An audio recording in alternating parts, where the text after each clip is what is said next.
వైకుంఠానికి అంటాడు.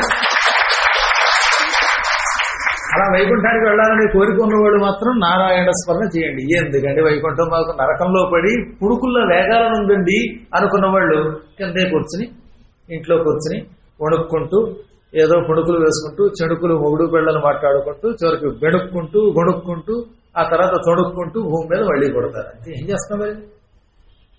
కాబట్టి నారదునికి డొనేషన్లు పుచ్చుకునే అలవాటు లేదు. ఉన్న అలవాటల్లో కేవలం హరినామస్మరణమే స్వీకారం చేసేవాడు ఆయన. అటువంటి వాడు భూలోకంలో తన దగ్గర దానం పొందడానికి వచ్చేటంటే ఇది రాజుగారు ఎంత దృష్టివంతుడో ఆలోచించండి.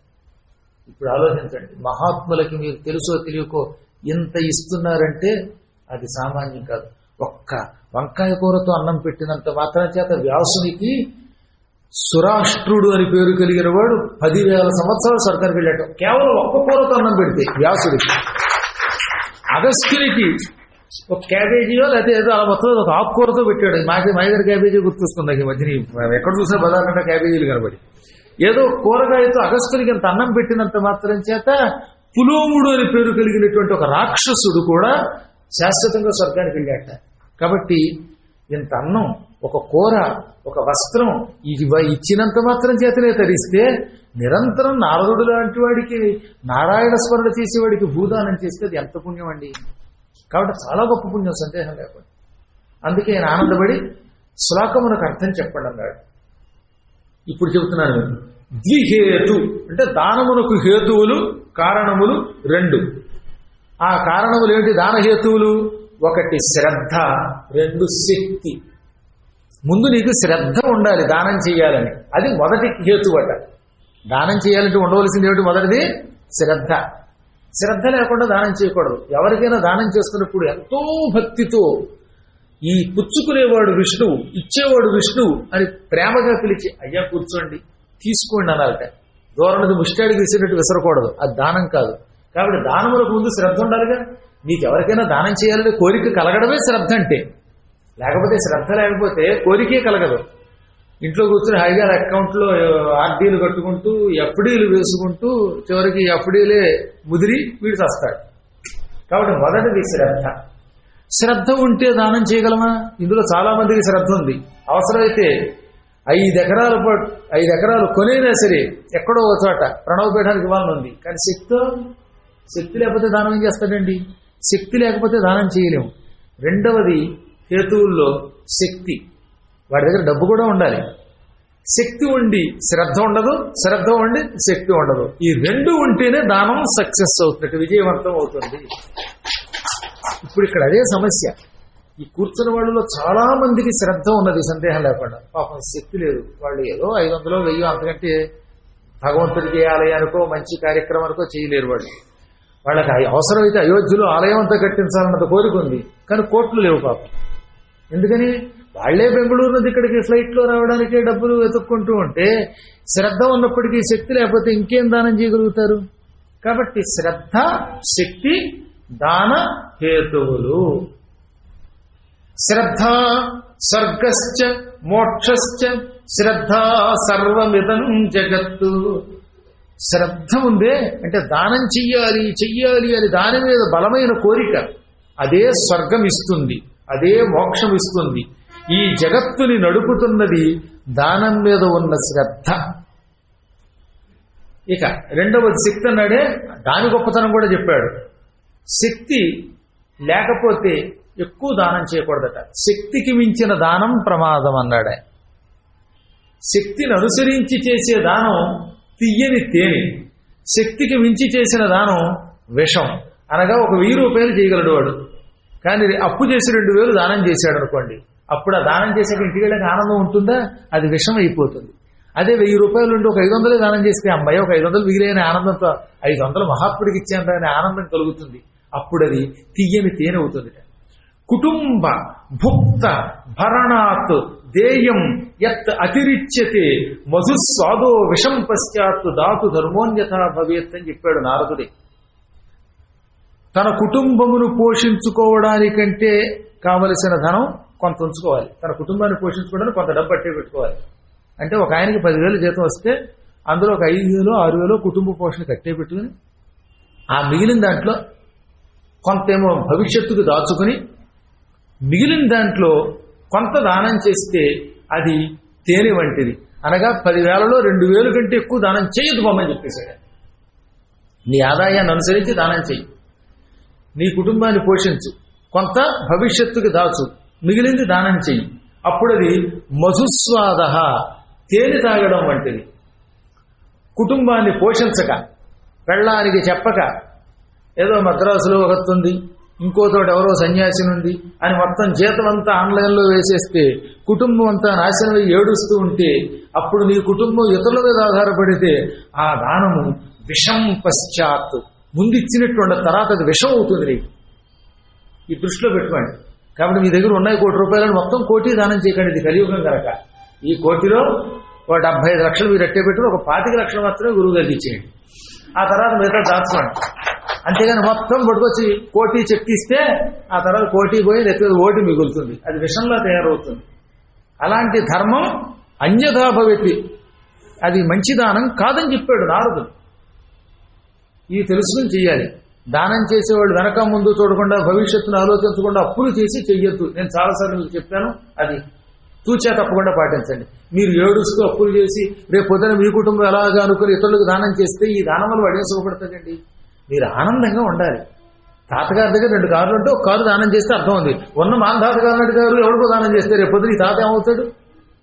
అప్పుడు మళ్ళీ ఇంకో తాత దగ్గరికి వెళ్ళాలి. అవునా? అలా చేయకూడదు. అయినా ఓట్లేండి, మాంధాత గారు దానం పుచ్చుకుంటే పుచ్చుకుని ఓటు వస్తాడు. కాబట్టి అది కూడా ప్రమాదమే. కాబట్టి శ్రద్ధ ఉండాలి, శక్తి ఉండాలి.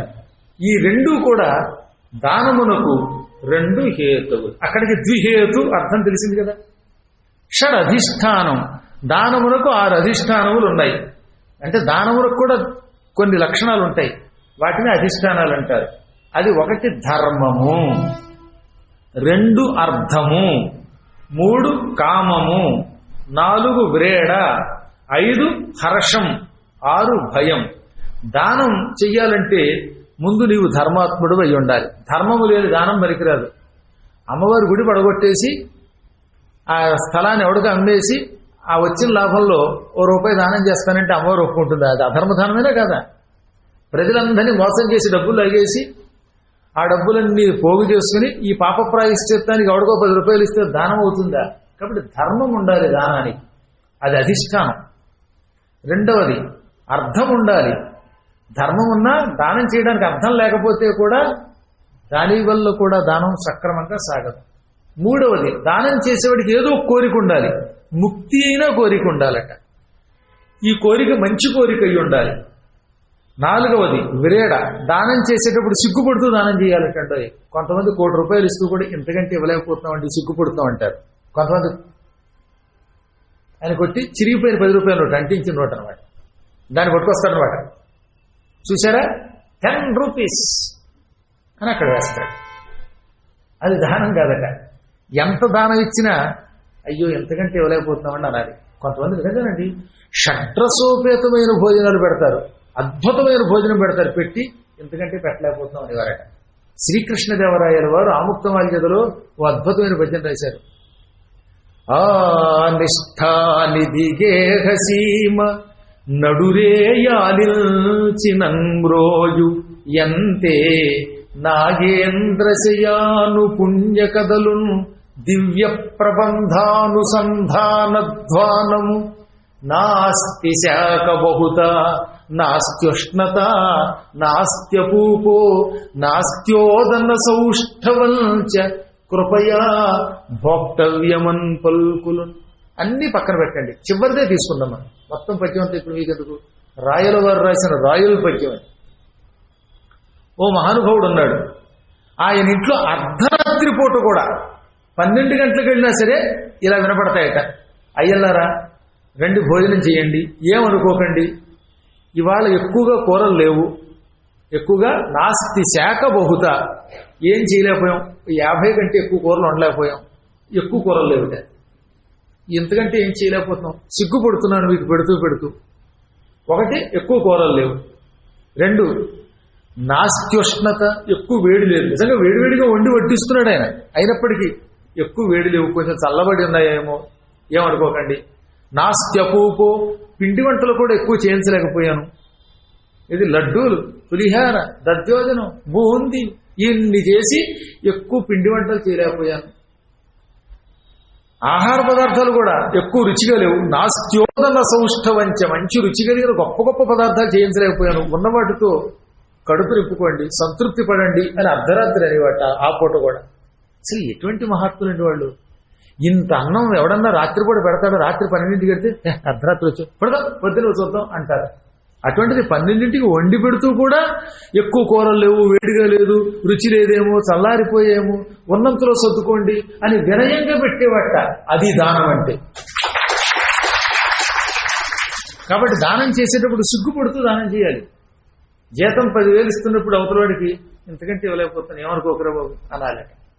నేను కాబట్టి 10,000 ఈ రోజులు ఏం ఏడిసిన 10,000కి గట్టిగా కాశీకి టిక్కెట్ కడితే రాదు మళ్ళీ వెనక్కి రావడానికి, అవునా? కాబట్టి సిగ్గుపడుతూ ఇవ్వాలి. 5వది హర్షం. ఎప్పుడు దానం చేసేవాడు సంతోషంతో ఇవ్వాలి, లోపల పొంగిపోవాలి. అబ్బా ఇవాళ 2,000 వేశాను, ఇవాళ 500 వేశాను అని ఆనందించాలి. తీరా పొరపాటున పరుసు తీసి చీకట్లో కనపడక 100 అనుకుని 500 వేసి బయటకు వచ్చాక ఏమండి 500 వేసారు అంటే 500 వేసానా? అయ్యి బాబోయ్ 500 తెల్లవారులు ఏడుస్తూ కూర్చుంటే అది దానానికి హేతువులు అవుతుంది. కాబట్టి దానానికి అధిష్టానం హర్షం, వేసాక ఆనందించాలన్నమాట. ఇంకా పొరపాటున కూడా ఎప్పుడు బాధపడకండి. ఈ మధ్యనే జరిగిందో తమాషా. 2 ఉంగరములు హుండీలో వేస్తాను మొక్కున్నాడు ఒకడు. వాడి వేలికి 2 ఉంగరాలు ఉన్నాయండి. వాడికి వాడి పెళ్ళానికి అందరికీ కరోనా వచ్చిందిట. పిల్లాళ్లతో పాటుగా కరోనా తగ్గి మేము బతికి బట్టగడితే ఈ ఉంగరములు వేస్తానని మొక్కున్నాడు. రోగం తగ్గింది. తర్వాత తగ్గాక ఇంక వీడికి బెంగ. అనవసరంగా తొందరపడి 2 మొక్కున్నాను, ఒక్కటన్నా వేసుకుంటూ వదిలిపోయేది. ఏం చేయను అంటే ఆ టైంలో బెంగ వల్ల మొక్కుకున్నాడు. ఇప్పుడు రోగం తగ్గింది, బెంగ. ఈ ఉంగరాలు భలే ఉంగరాలు వదలలేం అనుకుని నా పోటండి ధర్మ సందేహాలు అడిగాడు. జరిగింది చెబుతున్నాను ఈ మధ్యని. ఏమండి 2 ఉంగరాలు వేద్దాం అనుకున్నానండి. ఉంగరాలు వేయడానికి బదులు ఏమన్నా ప్రత్యామ్నాయం ఉందంటే ఉంగరం రేటు వేసేసినా తప్పు లేదన్నట్టు యువతలు వాడేవాడు పాపం తెలివైన వాడు. ఉంగరం ఖరీదు 2,000 అయితే 2,000 హుండీలు వేస్తే ఉంగరం అయిపోయినా పర్వాలేదన్నట్ట. అయితే బాగానే ఉందండి. ఒక ఉంగరం నేను చేయించుకున్నానండి, ఒక ఉంగరం మా మామగారు ఇచ్చారండి. అందులో మామగారు కొంచెం 5 కాసుల ఉంగరం ఇచ్చారండి, నేనేమో అరకాసు ఉంగరం అండి. ఈ ఉంగరానికి బదులు రేట్ ఎంత వస్తుందని మార్కెట్లో అడిగితే వాళ్ళు అన్నారు పాత బంగారమా కొత్త బంగారం అన్నారట. వీడు చాలా తెలివైన వాడు. దేవుడికి కొత్త బంగారం అంటే బెదిరిస్తాం అంచేత బాగా పాత ఒక 50 ఏళ్ల క్రితం బంగారానికి ఇది ఉంగరానికి రేట్ ఎంత అన్నట్ట. ఈ ఉంగరానికి 5,000, దానికి 2,000 అన్నారు. అమ్మాయి అనుకుని కొంతలో కొంత అనుకుని మళ్ళీ 5,000 2,000కి ఏం చేశాడు, 7,000 ఉంగరానికి బదులుగా 7,000 వేద్దామని. నేను దేవుడికి మొక్కుకునేటప్పుడు ఛార్జీలతో కలిపి మొక్కుకున్నానా విడిగానా? కాబట్టి 7,000లో ఓ 2,000 ఛార్జీలు పోయాయి, 5,000 వేద్దాం అనుకుని వెళ్ళాడు. హుండీలో 5,000 2,000 వేస్తుంటే ఉంగరాలు కూడా దారిద్రలో పడ్డాయి. మరి దేవుడితో అడగొడవా? అక్కడ ఉన్నవాడు 7 కొండలు వాడ వెంకటరమణ గోవింద అయిందా లేదా అక్కడికి? ఇక వాడిని ఇంటికి వచ్చాక ఎన్ని రోజులు వెళ్ళిపో హుండీలోంచి బయటకు వస్తాయని అడిగట్టు వాడు. అందులో వేస్తే హుండీలోంచి ఇక రావు నాయన, ఒకటే హుండీ, ఇంక ఇంటికి వెళ్ళేందుకు తిరుగు బండి చూసుకోకు అన్నారు. హుండీ లేదు ఏం లేదు, ఇక తిరుగు బండి అన్నారు. ఇప్పటికీ ఏడుస్తూనే ఉన్నాడు. ఉంగరాలన్నా వేసుకుంటే బాగుండు, ఆ ధర్మ సందేహం ఏదో పద్మాకర్ గారిని అడిగినా బాగుండు, మధ్యలో వీడిని అడిగాను, వీడేమో డబ్బు వేయమన్నాడు, డబ్బు క్షవరం ఉంగరాలు క్షవరం అని కరోనా కంటే ఎక్కువ రోనా అక్కడ కాబోయిందిగా. నిత్యం రోనా, హమేషా రోనా, కైసే పానా, ఏది ఆ డబ్బు తిరిగి, ఇది వాడి బతుకు. ఇదే హర్షంతో ఉండాలి. అమ్మయ్య భగవంతుడే పుచ్చుకున్నాళ్ళే అనుకోవాలి, ఆనందం ఉండాలి. అది ఉండదు. 6వది భయం. దానానికి అధిష్టానాలు ఈ భయం కూడా. కొంతమందికి భయం ఎక్కువ ఉంటుందన్నమాట, ఇవాళ ఇచ్చేస్తే రేపు ఎలా బతుకుతామని. ఇటువంటి వాటిని అదుపులో పెట్టడమే దానానికి అధిష్టానములు. ఈ 6 కూడా దానికి అధిష్టానములు. ఇక దానమునకు అంగములు ఏమిటి? 6 అంగాలు అన్నాడు కదా. ఆ 6 అంగాల్లో ఒకటి దాత. అసలు దానములకు ముందు దాత ఉంటేనే కదా దానం ఇచ్చేది. కాబట్టి మొదటి అంగం, ఫస్ట్ పార్ట్ ఆఫ్ దానం ఈజ్ దాత. ఈ మధ్యన ముష్టాడు అన్నాడు అంటే రైల్వే స్టేషన్లో, మేమున్నాం కాబట్టి మీరు పుణ్యం చేసుకోగలుగుతారు, దానం పుచ్చుకునేటటువంటి వాడిని నేనుంటే దాతకి విలువ అన్నాడు. కానీ ఇందులో అలా చెప్పరా, పుచ్చుకునేవాడు చెప్పరా, ఇచ్చుకునేవాడు ఉంటేనే కదా అసలు దానం వస్తుంది. కాబట్టి దాతే మొదటి భాగం. ఇక రెండో వాడు ఎవడు? ప్రతిగ్రహీత. దాత ఇచ్చేవాడున్నా పుచ్చుకునేవాడు లేకపోతే ఎలాగండి? నువ్వు బంగారం దానం చేద్దామంటే పుచ్చుకునేది ఎవడోవాడు ఉండాలిగా. కాబట్టి పుచ్చుకునేవాడు ఉండాలి. పుచ్చుకునేవారు చాలా మంది ఉన్నారు. మీరు బంగారం ఇస్తామంటే ఇప్పుడు మీరు కనుక ఇక్కడ బంగారం దానం చేయబడినంటే మొత్తం ట్రాఫిక్ జామ్ అయిపోయి ఇక్కడికి వచ్చి పెడుతున్నారు. అందులో ఈ మైకులు కూడా స్పష్టంగా వినబడుతున్నాయి బయటికి. కాబట్టి చాలా మంది ప్రతిగ్రహీతలు ఉంటారు. కానీ శుద్ధి ఉండాలి. పుచ్చుకునేవాడిలో శుద్ధి ఉండాలి, ఇచ్చేవాడి సొమ్ములో శుద్ధి ఉండాలి. పరమ పవిత్రులైనటువంటి వాళ్ళని పరిశీలించాక దానం ఇస్తామంటే ఒక్కడు కనబడ్డా ఇక్కడ. నాలుగవది ధర్మయుక్తమైన ఇవ్వబడే వస్తువు. ఆ ఇవ్వబడే వస్తువు ధర్మయుక్తమైన వస్తువు అయి ఉండాలి. బ్రాందీదానం తుభ్యమహం సంప్రదాయ అంటే ధర్మయుక్తమైన వస్తువు. కాబట్టి అది మంచి పవిత్రమైన ధర్మముతో కూడినటువంటి వస్తువు ఉండాలి. ఈ మాట అన్నావా నిజంగా నేను అన్నట్టుగా ఇక చూడండి, ఆలయం దగ్గరికి వచ్చేవాళ్ళు రూపాయల కంటే దానికి ఎక్కువైపోయింది ఈ మధ్యన, తెగపుచ్చుకుపోతారు. కాబట్టి ధర్మం ఇచ్చేటటువంటి వస్తువు కూడా, దానం ఇచ్చే వస్తువు ధర్మయుక్కు అయి ఉండాలి. ఐదవది దేశం, ప్రాంతాన్ని బట్టి దానానికి విలువ పెరుగుతుంది. అన్ని వేళలా కాదు. ఎడారి ప్రాంతంలో నీరు లేని చోట నీరు దానం చేస్తే ఆనందిస్తాడు. ప్రాంతంలో నీళ్లు దొరకట్లేదు, సచ్చిచెడికి 10 కిలోమీటర్లు వెళ్ళినా మంచినీడు దొరకట్లేదు, అక్కడికి వెళ్ళి మీరు కనుక డ్రమ్ములు మంచినీడు దానం చేస్తే ఎంత అద్భుతమైన శక్తి అండి అది. అన్నం లేని చోట అన్నం పెట్టాలి. పీకి దాకా అన్నం తినవాడి దగ్గరికి వెళ్ళి అన్నం తినరా అంటే ఏం తింటాడు వాడు? ఏ దేశములో ఏ వస్తువు అయితే బాగుంటుందో ఆ దేశములకు తగిన దానం చేయాలి. తర్వాత కాలమును అనుసరించి దానం చేయాలి. అనగా ఏంటి? చలికాలంలో శాలువ కప్పితే నేను ఆనందపడిపోతాను, బయట గజగజ చలి వణికిస్తున్నప్పుడు. అప్పుడు కనుక ఒక పొడికి పట్టుకొచ్చి కప్పేసి సన్మానం చేశాం, నువ్వు ఇంటికి వెళ్ళేదాకా తీసేవంటే అంతమంటే చచ్చిపోతాడు ఉక్కిపోయి. అదే ఈ శాలువయో ఈ గొంగడియో ఈ వస్తువుని హిమాలయాల్లో కప్పండి, హిమాలయాల్లో కోటి కప్పండి, విలువ. అవునా? అక్కడ లాభం అది. హిమాలయాల్లోనేమో మంచినీళ్ళు దానం ఇచ్చి, ఇక్కడేమో ఎడారి లాంటి ప్రాంతాల్లో వేడి ప్రాంతాల్లోనేమో ఎంత భయంకరమైన కోటిచ్చి కోటేసుకుని పురాణం చెప్పంటే ఏం చెబుతాను ఇక్కడ? నాకే గాలిలాగా ఏడుస్తుంటే. కాబట్టి కాలమును అనుసరించి కూడా, దేశమును అనుసరించి కూడా దానం చేయాలి. దానమునకు అంగములు వరుసగా దాత, ప్రతిగ్రహీత, శుద్ధి, ధర్మయుక్తమైన ఇవ్వబడేటటువంటి వస్తువు, దేశము, కాలం. అందుకే దేశ కాలములను బట్టి అన్నమాట. రాజస్థాన్ ఎడారుల్లో తిరిగేటప్పుడు మంచినీళ్లు, మంచి ఆహారం, టెంట్లు ఉపయోగపడతాయి. అక్కడ ఒంటెలు దానం చేయండి. రాజస్థాన్ ఎడారిలో తిరిగేవాడికి ఒంటెలు దానం చేస్తే లాభం. అక్కడికి వెళ్ళి మారుతి కారు ఇస్తే ఇసుకలు దిగిపోతుంది. అదే హైదరాబాద్ రోడ్లో గురువు గారికి దానం చేయాలంటే చక్కగా ఇన్నోవా కారు, ఇంకో కారు, ఇక్కడ ఇది ఉపయోగం. ఎందుకని? ఈ దేశము ఈ కాలము గనక. ఇలా వీటిని బట్టి దానములు చేయాలి. ఈ 6 దానమునకు అంగములు. ఇంకా ఫలములు 2 అన్నాడు కదా, 2 ఫలాలు.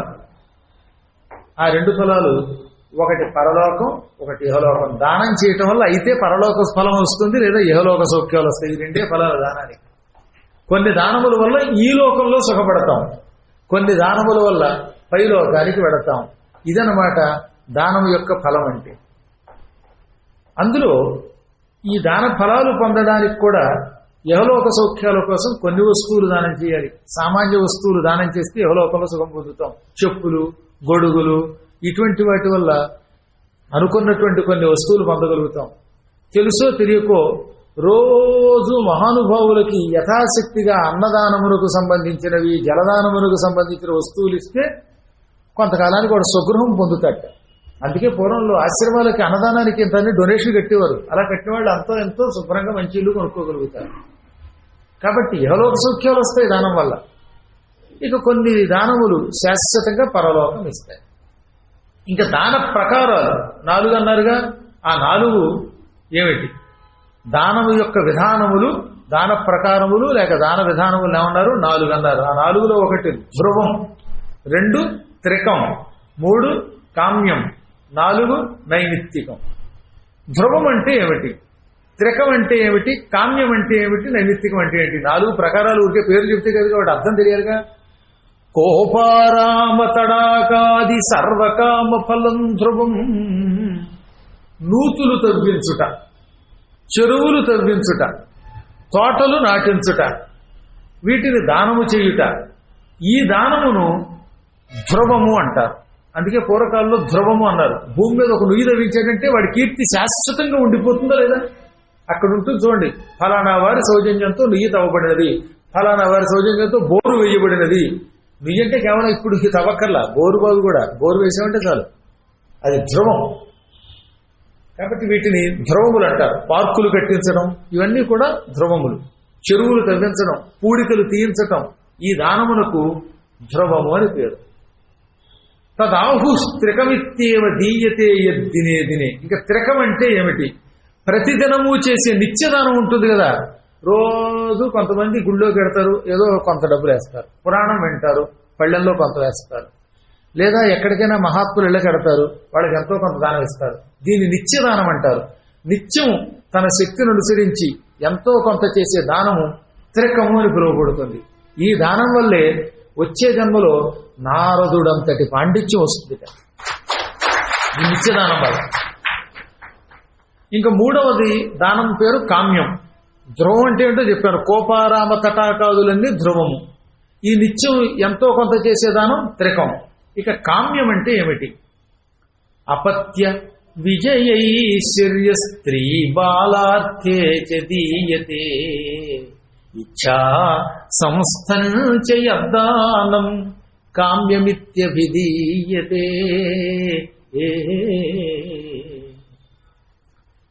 కోరికలతో చేసే దానమును కామ్యము అంటారు.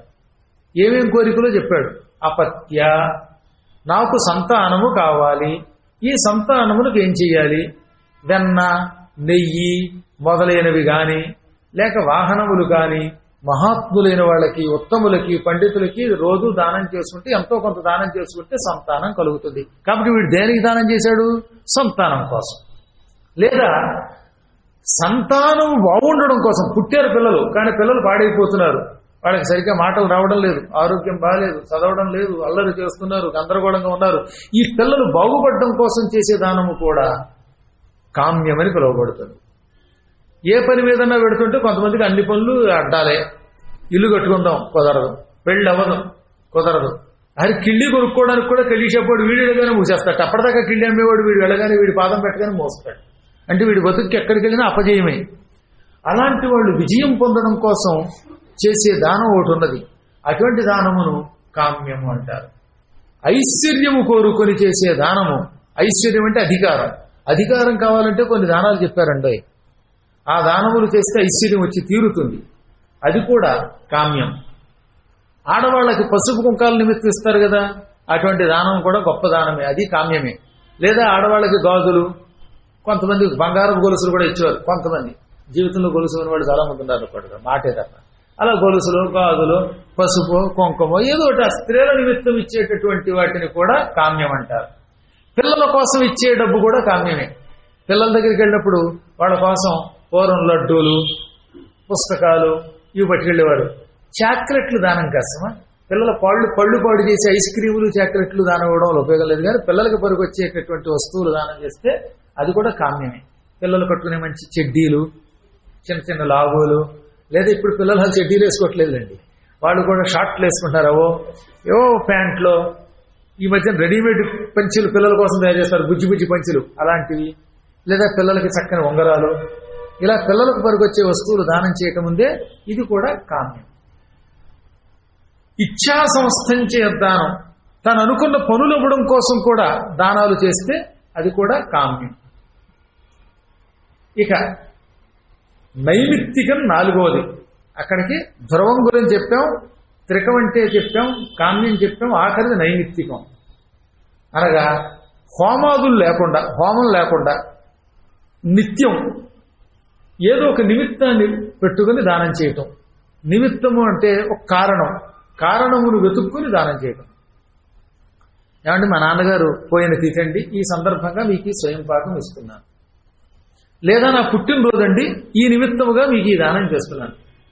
మా మ్యారేజ్ డే అండి, కాబట్టి ఈ మ్యారేజ్ డే సందర్భంగా కృష్ణ బ్యారేజ్ మీకు దానం చేస్తున్నానండి అంటే అది నైమిత్తిక దానం. కృష్ణ బ్యారేజ్ ఇచ్చిపోయాడు ఒకడు. అలాగా వాడి మ్యారేజ్ డేకి కృష్ణ బ్యారేజ్ ఇస్తే వీడియో పెట్టుకెళ్తాడు, గవర్నమెంట్ తంతుంది. లేదా క్యారియేజ్ డే అండి, ఆ కారణంగా మీకు దానం చేస్తున్నాం. ఇలా ఏదో కారణం చెప్పి దానం చేస్తే దాన్ని నైమిత్తిక దానం అంటారు. మళ్ళీ ఈ నైమిత్తిక దానం కూడా 3 రకాలు: కాలాపేక్షం, క్రియాపేక్షం, గుణాపేక్షం. కాలమును బట్టి ఇవ్వడం అనమాట. అంటే సంక్రాంతి వచ్చింది కనుక ఈ సంక్రాంతి నాడు ఈ గుమ్మడికాయ దానం చేస్తున్నాను, ఇది కాలాపేక్షం. లేదా శివరాత్రి నాడు ఈ దానం చేస్తున్నాను, ఇది కాలాపేక్షం. క్రియాపేక్షం అంటే ఏమిటి? కొన్ని పనులు చేస్తే ఆ రోజులో వీడికి ఏదో శుభం కలుగుతుంది ఎవరో చెప్పారు, ఈ రోజు గుమ్మడికాయ దానం చేసుకోరా మీ ఆవిడికి రోగం తగ్గుతుందని చెప్పారు అనుకోండి, దాన్ని దృష్టిలో పెట్టుకుని దానం చేస్తే అది క్రియాపేక్షం. గుణాపేక్షం అంటే ఒక వ్యక్తి యొక్క గుణములు మెచ్చుకుని ఏకాదశి వంటి పర్వతిథులలో చేసేటటువంటి దానం గుణాపేక్షం. ఆ వ్యక్తి ఎంతో గొప్పవాడు, అతని గుణములు గొప్పవి, అతను పండితుడు లేకపోతే ఇలాంటి వాడు అనుకుని అటువంటి వాడిని మెచ్చుకుని వాడికి ఏకాదశి, సంక్రాంతి, గ్రహణం ఇలాంటి సమయాల్లో ఇచ్చే దానములు గుణాపేక్షములు. ఇక్కడికి దాన ప్రకారములు 4 చెప్పాడు. ఇంకా దాన విధానములు 3 ఉన్నాయి. అవి ఉత్తమం, మధ్యమం, అధమం. అధమం అంటే చెత్తని కాదు, తక్కువ ఫలితం ఇస్తుందండో.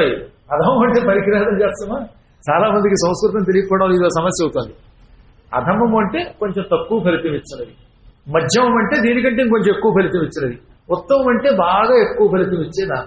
ఉత్తమ దానం అనగా ఏమిటి? ఎవరికైనా ఇల్లు లేని వాడికి ఇల్లు దానం ఇవ్వడం ఉత్తమ దానం.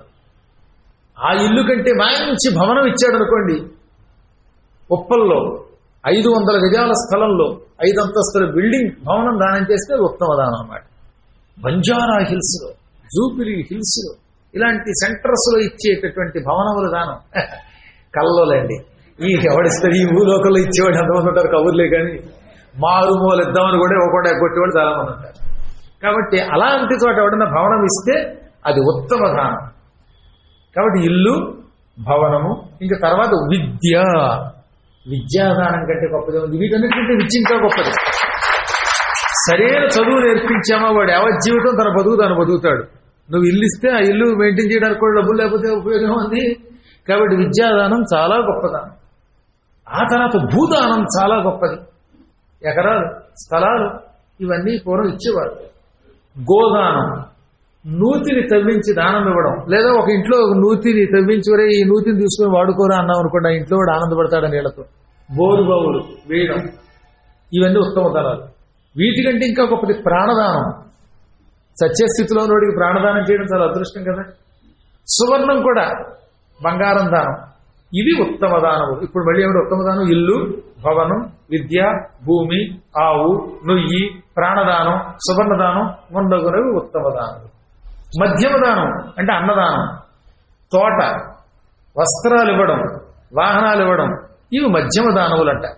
ఇందాక చెప్పిన వాటికంటే కొంచెం తక్కువ ఫలితం ఇస్తాయి, అంతేగాని చెత్తదానం మాత్రం కాదు.